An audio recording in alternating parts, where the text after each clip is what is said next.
চূড়াতে যে প্রথম আঘাত করেছে ও একটা নিজ জাতির ছেলে। যারা বাবরি মসজিদকে ভাঙতে গিয়েছিল বেশিরভাগ নিচু সম্প্রদায়ের মানুষ। কিন্তু মসজিদ ভেঙে যখন রাম মন্দির তৈরি হচ্ছে, ওই রাম মন্দিরের পূজা কে করবে? কখনো ভেবেছেন? সে কিন্তু নিজ জাতের মানুষ নয়। কোটি কোটি টাকা দিয়ে রাম মন্দির তৈরি হলো, ভালো জিনিস। একটা রাম মন্দির কেন, কার্তিক মন্দির, গণেশ মন্দির তৈরি হোক, কিন্তু আপনার রাজ্যের চটকলগুলো বন্ধ হয়ে গেল, যেখানে গরিব শ্রমিকরা কাজ করছিল।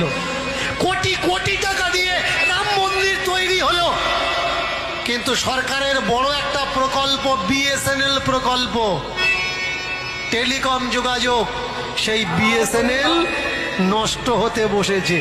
পুরো ভারতবর্ষের সব থেকে কাদের কেবিল ছড়ানো? বিএসএনএল এর কেবিল। এই যে টাওয়ারগুলো দেখছেন, কাদের টাওয়ার? বিএসএনএল এর টাওয়ার।